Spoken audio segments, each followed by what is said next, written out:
Hi guys, welcome back to my channel, Monkey Wrench. I'm Kelly, the monkey with the blue sky. Man, it's a gorgeous day. And yeah, I'm sweating a little. The humidity's way down. First I want to say, 3 days ago, I broke 6,000 subscribers. And you guys are amazing.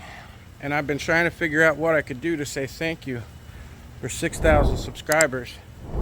And yet, this morning, 3 days later, we broke 6,300 subscribers. For the first time in my analytics since I started this channel, it shows you all the information for the last 28 days. I've gotten over 1,000 subscribers in 28 days. I have no idea what you people see in me. Please keep the comments coming. Let me know what you're looking for. I've got tons of machines to work on for the rest of the year. I don't need anything else to come in. I have so much stuff to do. Thank you for hitting the like button. Thank you for hitting the subscribe button. 3 million views on the channel. It just completely blows my mind, and I haven't been able to come to grips with it. So I want to say thank you from the bottom of my beard. Thank you. Okay, so the last few days have been pretty busy. I don't know what videos have gone up yet, what videos haven't gone up yet. All I know is what I've worked on, what I haven't worked on yet. I got a ton of stuff to do. I got this Craftsman T210 that needs welding work on the deck. It needs a new drive pulley for the drive system. It needs a new belt. It needs all kinds of stuff, and we're going to be fixing that this week. I did fix the idler pulley on my Hustler Raptor. In fact, it's loaded up because I'm about to go cut a lawn on this gorgeous day. I have finally got the water pump impeller for this Merc 7.5, so I'm going to be putting that on this week, and then I think that's sold. I've been picking up machine after machine after machine. I've gotten a bunch of chainsaws in the last week to 10 days. There's another one hidden down there in the box that I'm going to be doing a chainsaw video start to finish. They all have compression and we're good. And I also got a new zero turn. If you watch my shorts, you know that I got this John Deere Z335e for free from a regular customer of mine. He's the guy that owns the red Craftsman, or as Taryl would say, Craftsman. And this has just been sitting. He had 2 of these that were identical. The other one needed a pulley. And over the last 6 months, whenever he's tried to fix something himself, he's tried cannibalizing the parts off of here. He's not real good with his stuff, so he's pulled the wrong parts and ended up having to bring the other one to me to be fixed, and it wasn't what he thought it was. So this thing is mine, and I've had a lot of requests for a John Deere Zero that I could do good long videos in depth. So if there's anything that you want to see with any of the machines that I personally own, like the Hustler Raptor behind me that I'm about to go cut grass with, my Gravely over there, and now the John Deere.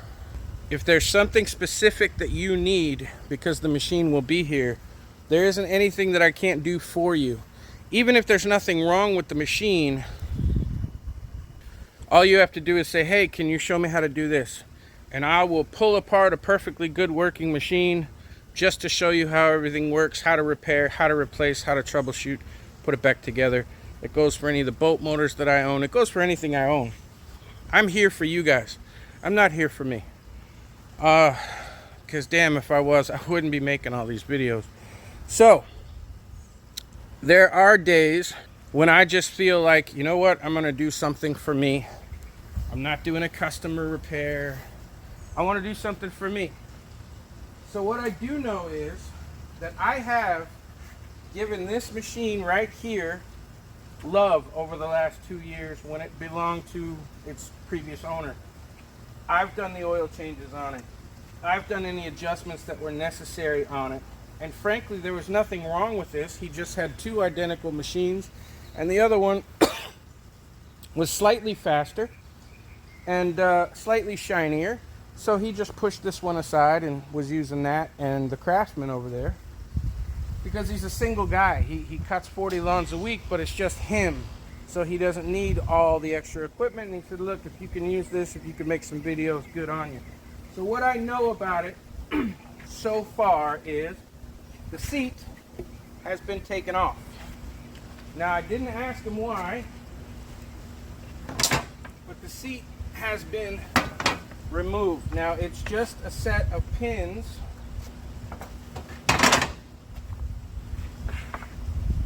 that go in like so, and they go into the frame right here and right here. So I'm going to go ahead and move you, and the first thing we're going to do is put this seat back on. I know it's got cracks and tears and dirt, but you know, nothing that a seat cover can't fix. So for the moment, this is the least of my problems. There are a few other things wrong with this. They are all inexpensive problems, especially when you're doing the work yourself. So this should be a good project, and honestly, I still cut grass because I enjoy it, and I use the extra money to keep the bills paid, because YouTube doesn't pay what it should, not yet anyway. So I will be using this in my rotation of machines to cut the grass. Now, let's start. They go in from the inside like this, and I will show you why in a second. As soon as I get it lined up and in, it goes completely through, and then it pushes down and locks into the plastic. That's what keeps the whole thing from coming out. Now I'm going to do the same thing on the other side. Probably get in your way.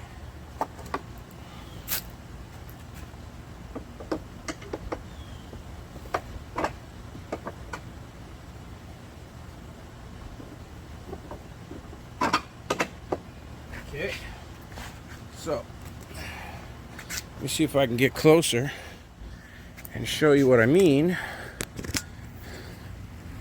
They go in from the inside like so. They come all the way through, and then you just push it down and lock it into the plastic. And now the seat's back on. Now, also, this has a safety switch under the seat, just like all machines. It was unplugged, most likely because they took the seat off, or he took the seat off.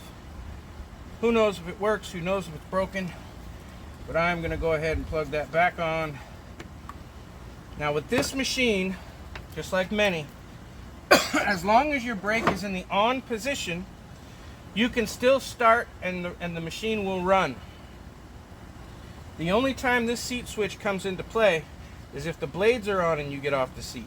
So if you're cutting grass and you have to stop and pick up some trash that's in front of you, you can turn off the blades, put on the brake, jump off, pick up what you have to do, put it in your bin, and then go back about your business without having to shut off the machine and turn it back on. But since we're here, since it probably works just fine, I went ahead and put it back on. Now, let's move the camera and talk about some other stuff. Other things that I know that are wrong with this Deere, besides the fact that it's a Deere, and I know I'm going to get hate mail for that. I am not a Deere fan. Okay, I am not a John Deere fan. These things are punched out of light metal. They are man candy. People like the colors. People, oh, my grandfather had a John Deere and it lasted through my father and I still have it. Yeah, back in the day, John Deere was the shit. These days, John Deere is shit. And I really don't care what you think or what you say. You could disagree with me. Hell, you can let me know in the comments. But I'm telling you, the best part about this, and I know I'm going to get hate on this too, the best part about this John Deere is it's got a Kohler on it. And I am a Kohler fan. I am Briggs and Kohler all day. Kawasaki, I hate. It's garbage. There are many other machines, many other motors. I am Briggs and Kohler all day, every day. And I work on them for a living. Let's take that for what you want. Now, At one point, this machine would not start. I'm sorry, the other machine that's identical to this would not start when he turned the key. And he thought that the key switch had gone bad. So he came to this machine, he pulled the key switch off of it, which is pretty simple. Let me see if I can find it for you. He pulled the key switch off, which just screws on. There's supposed to be two of these, and I'll have to get the other one off of another one. And it just comes up from underneath and fits in this hole right here. Well, he thought on his other machine that the key switch had gone bad. It wasn't the key switch, it was a starting solenoid. So you've probably seen that video, because I've done it on this machine's twin, where I had to pull up this plastic way over here, find the starting solenoid, which for some reason Deere decided that this whole plastic section here is all one piece, and they hid the solenoid right here under the damn seat. I'm assuming that the solenoid in this is still in there, but I don't know. But that's why he pulled this key switch out. So all I'm going to do now, it just goes in the opposite of that and sticks up like that. What I'm going to do now is I'm going to reach down underneath of that plastic, and I'm going to plug the key back in.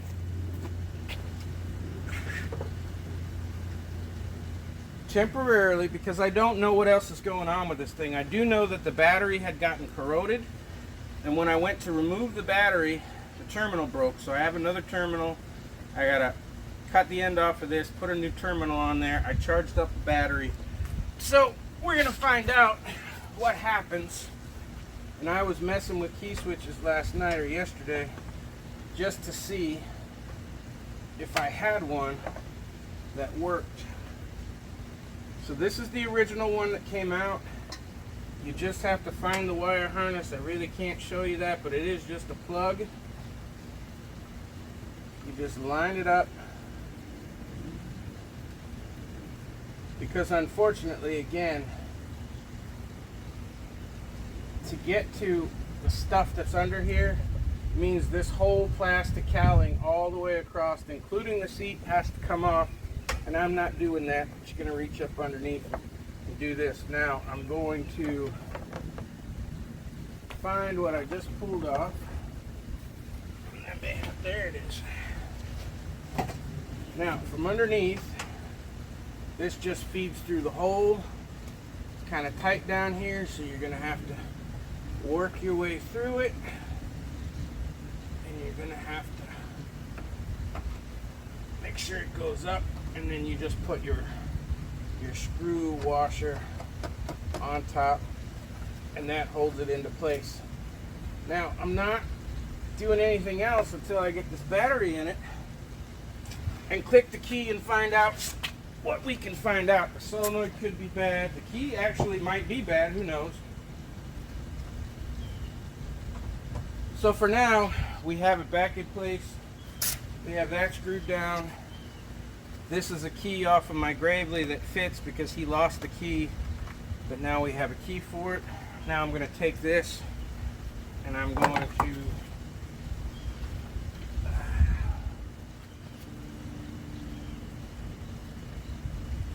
cut the end off of here, this is good thick wire.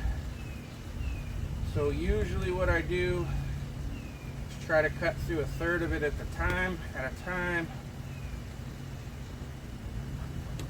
until I get the whole thing off. There you go. Goes in the trash. Now, all I'm going to try and do at the moment is strip this. It might be too big for these strippers. And it looks like it is.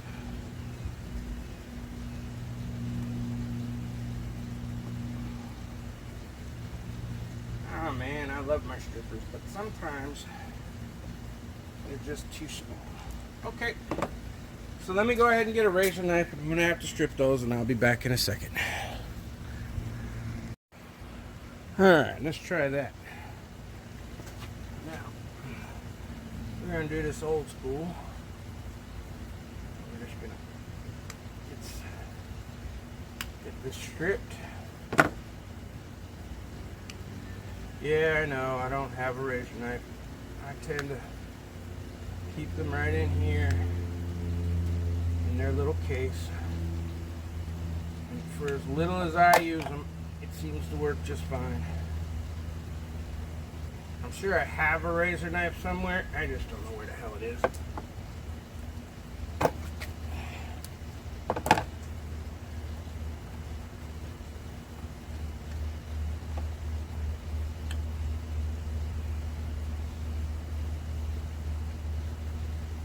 So,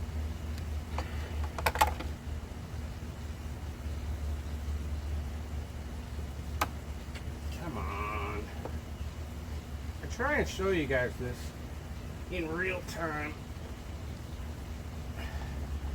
with little or no safety or special tools, I should say, so that you guys know that if you have some tools in your box,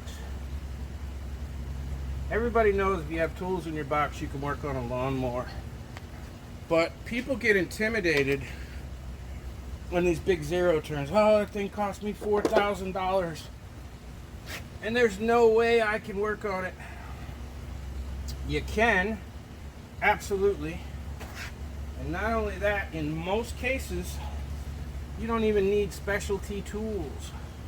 The same tools that you use to work on a regular old push mower are pretty much the same tools that you use when working on a $4,000, $5,000, $10,000 zero turn.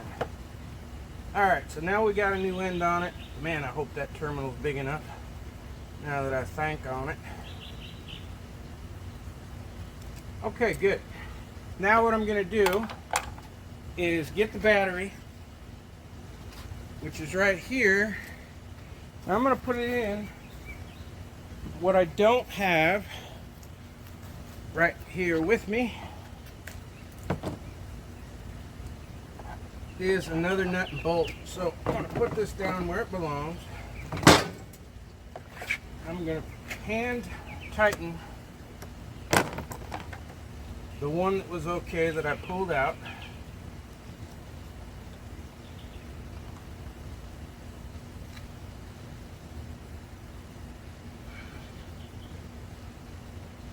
I know you really can't see what's going on, but too bad. I'm putting on the negative side first, and then I have to go inside and find a nut and a bolt for the positive side. So I'm going to pause you and do that, and then we're going to find out if anything happens when we hit the start button. We hit the start. Okay, so the battery is in, seat is on, keys are plugged in, blah blah blah blah blah. Let's just see if anything happens now when we hit the key. Brake is on. Sit my fat ass down. Ugh.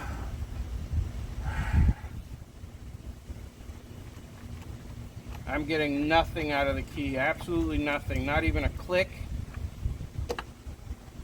When I turn on the PTO clutch with the key in the run position, I should hear that clink clink, the magnet coming on and off. I'm getting zero. So I'm not even getting my hour meter coming on.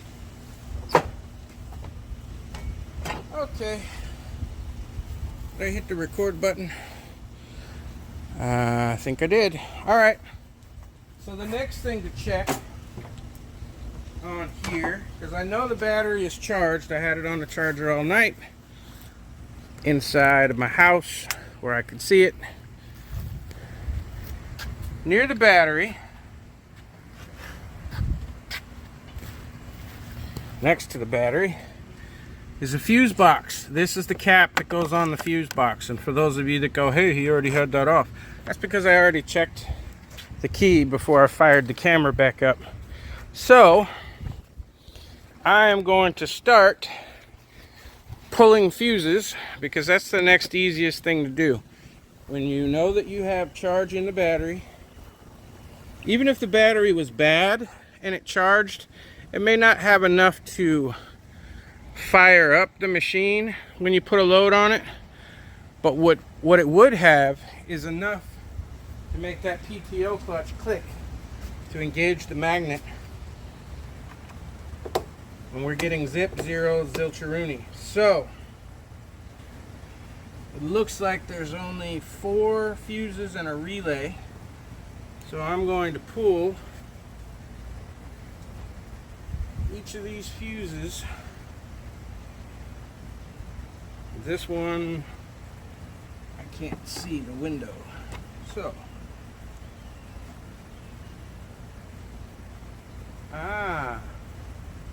there's your problem. We got a fried fuse right here. This is a 20 amp fuse. And when you hold that up to the light, I can see that one's fried. Now, I know where that one goes. I'm just going to pull the other 2 while I'm at it. That one looks fine. There's 0 room, so a nice long pair of needle nose is what you need.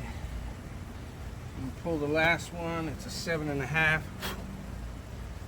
Now if you leave, this one looks fine. If you leave this out in the weather like he does, he didn't even put a tarp or anything on it. Water gets down in here, dirt gets down in here. Let me go get another 20 amp fuse and put it in place, and that could be our whole problem. That's why that fuse panel's there. Alright, now I'm going to put that black fuse back where it was. This does not have a window, the black fuse, to be able to see whether it's blown or not. So for the moment, it might just be a filler fuse. It might be an emergency spare. Yeah, it's just a filler fuse. There's a little symbol on the top that says it's just it's a jumper. It's not an actual fuse, it's just a jumper.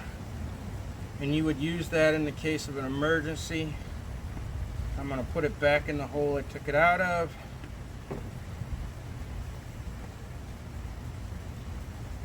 And let's just see. Okay, our hour meter is back on. This thing has 958.6 hours on it. So our hour meter's on now. I'm going to see if the PTO clutch will click. No, not getting anything. But the brake wasn't on. Let's see now. No. Okay, so our hour meter's back on, but we're still not getting anything out of this. So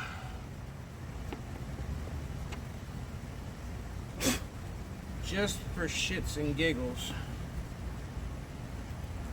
so I wasn't really paying attention when I pulled that black one out. It doesn't really want to fit in there either. I'm going to get another fuse, and we're going to check a couple more of these spots. I don't hear that relay clicking either. All right.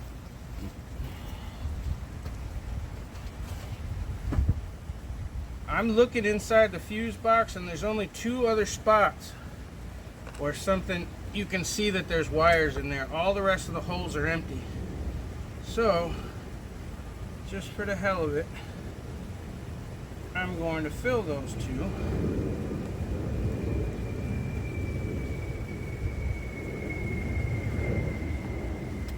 Oh, I heard something click when I touched that one in there. He might have been pirating fuses. Ah! He was pirating fuses, you asshole. Sorry if you're watching. You're not an asshole. Anyway, the other machine that he had, let me come around here. The other machine, identical to this one, he told me that the key was not working, and he tried pulling the switch He could have gone on YouTube, watched somebody's videos. Hell, he could have watched some of my videos and found out that there was a fuse box in there. Most people don't have extra fuses. They don't realize these are the same mini fuses for your car. And when I go down to the auto parts store to buy a box of fuses, I want to say I get like 20 for 15 bucks, or I mean, they're not cheap. They're 75 cents to $1 a piece, and that's when you buy a large box. So my guess is that when he was trying to figure out what might be wrong with his other identical machine, and somebody told him, or he found out there was a fuse box there, he started pulling fuses to try to figure out what's going on. So let's see. I don't know if this thing will start. It's been sitting for a long time. Months, out in the rain. Just for the health class of it. Let's see if it'll start up. Was running good with ethanol. Today's gas. Carbs get dirty. What we do know now is that the key is fine. The key switch is fine. We also know that the solenoid is fine, because when I turn the key, it turned the motor. We know the starter's good. Let's put this thing in choke, see if it'll start.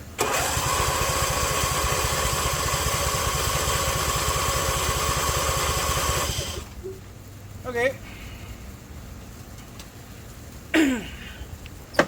So we know, man, that brake is really just in the way, isn't it?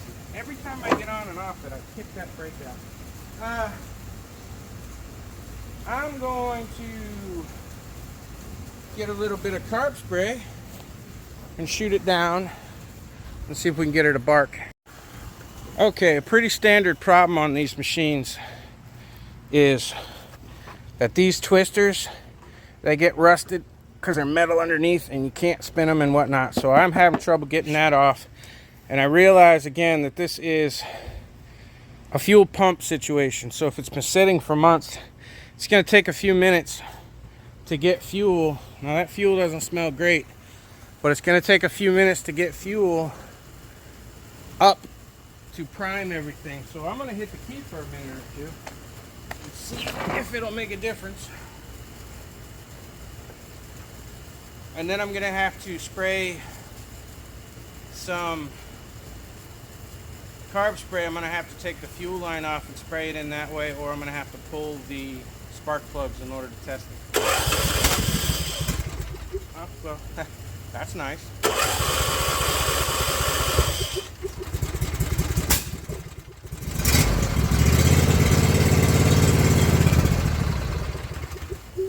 Woo! Well, I didn't spray anything in it. The gas does not smell good. Let's see if we can keep her running.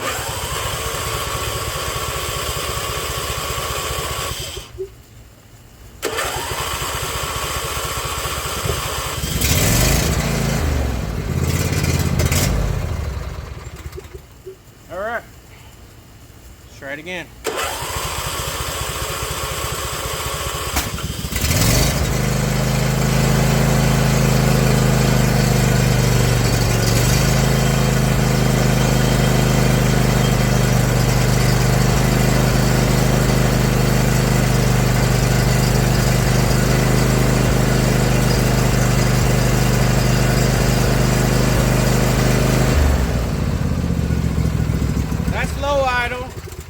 I killed it. It went too low. Okay, so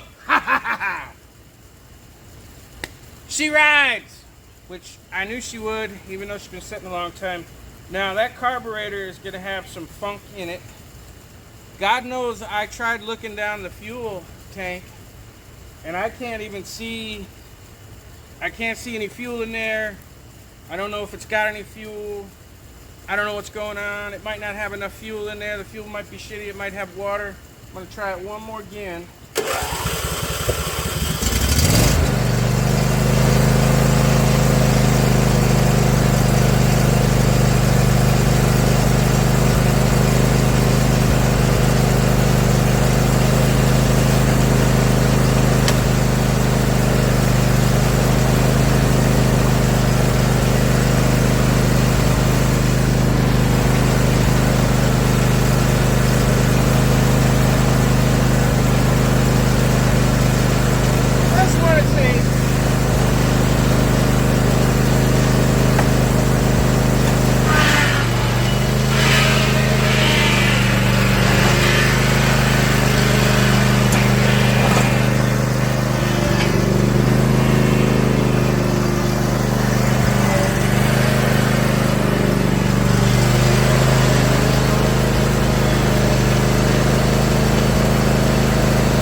to me like it took a minute for the fuel pump to get the fuel from the tank through the line into the pump, past the pump, and to fill up the carburetor for it to run correctly without air in it. Now, I am not going to trust the fuel that's in there. I'm going to go ahead and drain out that fuel, and I'm going to put in fresh fuel, but it does seem to be starting, as you can see. I did not put any cuts in this. It seems to be starting. The reason I had to get off of it, if you're not familiar with riding mower zero turns, on the rear, let me show you. On the rear of zero turns, there is a relief lever. These are for the pumps. This is it right here. And in the forward position, it disengages the left pump. And over here in the forward position, it disengages the right pump so that you can push this thing easily around the yard. If it breaks down, the motor stops. If you break a belt, you can push this to where you need to push it. If you don't disengage those, you're pushing against the pumps and you'll be able to get it about 1 inch a minute. It's so difficult. On different machines, they're in different places. On commercial machines, it's a relief screw that's right on top of the pump. But on the store-bought ones, it's usually a lever that you pull out or push in to disengage. So, it started right up. It sounds really good, which is what I expected to. And I'm gonna empty the fuel. You know what? I'm not even gonna clean the carburetor, and I'll tell you why. It's starting and running really well. You can hear that. Even in low idle, sounds really good. And the best way to clean out a carb that doesn't have any obstructions is to literally just run fuel through it. Now, I will get some high test fuel and probably put a little bit of engine cleaner in it, just so that as it goes through that carburetor, it'll clean out any little thing, because these carburetors are a pain in the butt. You have to take off the double intake. You have to take all this stuff apart to pull that big carburetor just to clean it, and I don't see any reason to clean it. As you can see, the pumps, they whine a little bit, but it's been sitting for a long time. I will check the fluid on those pumps as well. But they seem to be working just fine. Everything felt like it had enough strength when I was working it forward and back, left to right. It didn't seem like one pump was stronger than the other. You can tell that if when you're pushing both arms forward, if one has to go farther than the other one, then you know that there's something off. But they seem fine. I know that this machine is a little bit slower. There is a couple of adjustments that I can make on this. So we're going to be working on that. I don't believe this thing has any flat tire issues. Like my Hustler over there, my front 2 tires keep going flat, so I'm going to have to put some tubes in those. Right now I just pump them up each time I go to use them. It's no big deal, and I put new shoes on the back. But this does not have any pump issues that I'm aware of. Doesn't have any tire issues that I'm aware of. And everything now seems to be back in the condition it's supposed to be in. I'm going to put my fuse cover back on. I'm going to put that black plastic cover back on, which covers the whole thing, and that gives you some information. I see belt diagrams there on the bottom. I see a bit different information, blah blah blah. You can check all that stuff out if you have one of these machines. And the other thing that I know for sure that's wrong with this is an idler pulley. And it's kind of difficult to show you because right now I'm not taking this grate off. There's a screw right here that you can take off, and then this whole plate will come off and you can get to the top of your whole blade deck. So that's what I'll be doing when I show you that. There's an idler pulley that is missing. It broke on his other 335e. He went down to the local store, the local parts house, to buy one, and they didn't have any in stock, and he needed to get back to work. So he asked me if I was going to take this machine and it was free, did he mind if I stole that pulley? And they're only about 20 bucks. And I said, of course not. So I took the pulley off of this and I put it on his other machine so that he could go to work the other day. So I need to order a pulley for this and a new belt for the blades. I do have the old belts from actually this tractor and its identical brother. And they're kind of worn. They're kind of thin. One looks better than the other. This one looks a little better than the other one. So before I go and do that, because this is a tension belt, this is just a pulley on an arm, and it just has a spring that just keeps tension on it with a PTO clutch. I'm going to use one of these before I go buying a new belt.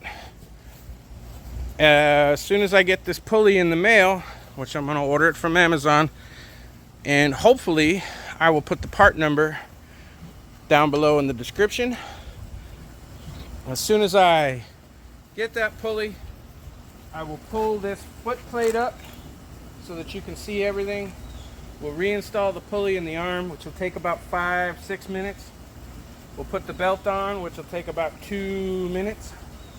And then this thing should be back in business. Now I want to give it a pressure washing. I want to clean any dirt out that's in the frame. Because this is mine, this seat is in really good condition. It's just split, the vinyl is just split, so I will probably just get a seat cover for that. Let me put this back in there. You have to keep your cover on your fuses, otherwise when you're cutting, dirt and dust will get in there and you can actually blow a fuse if it gets in there. You fill in that space, it causes you big problems. Make sure your covers are back on. Put this cover back on.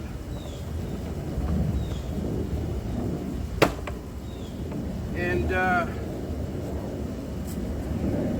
these right here, these arms are going to need a little bit of tightening and a little bit of adjustment. This cushion pad I will work up to the end, and that one's going to get replaced. This thing's going to get a complete cleanup. There's no real rust on the deck. If you've seen my other videos, this is off of his Craftsman, and you can see that right here, this is all split. I can put my finger in there, so I have to put that down and weld it back together for him. But this deck looks like it's in good shape. The cover here has some holes in it. I don't know that I'll do anything with that. Maybe, maybe not. But otherwise, everything else seems to be in complete workable condition. I don't see any reason that I couldn't put this thing to work. I cut my lawn here once a week. I have, I don't know, like 10 customers, most of which get cut every 2 weeks. It's just for extra money. And I actually enjoy cutting grass.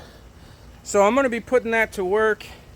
At some point, I'm going to be making a video on how to remove the deck. Not that it'll need anything, but just to remove the deck to show you guys how to do it. We'll probably be putting new sleeves in the front wheels because those go bad and then it won't track, and they're just plastic inserts. So there's a bunch of stuff that I will eventually be doing to this thing. But, wow, a couple of fuses were the whole problem here. And if he hadn't have pulled that key switch out, I wouldn't have had to do that. I wouldn't have had to deal with that. You know, a fuse blew. He didn't know there were fuses there. He didn't replace them, whatever the case may be. A couple of new fuses and she's good to go. So thanks for watching. Thanks for subscribing. I think what I'm going to do to the deck is going to be a separate video, an idler pulley for this, and a belt. So stay tuned for that. I will make sure that it is the very next video after this. My videos come out every Saturday at 10 a.m. And they're going to be coming out as a premiere from now on. So while they're playing for the first time, I will be there talking to people in chat. So thanks for subscribing. Let's get to 6,500 before this video comes out. which should be fine because it's another week and a half before this comes out, and I've been getting 100 a day. So thanks. See you soon.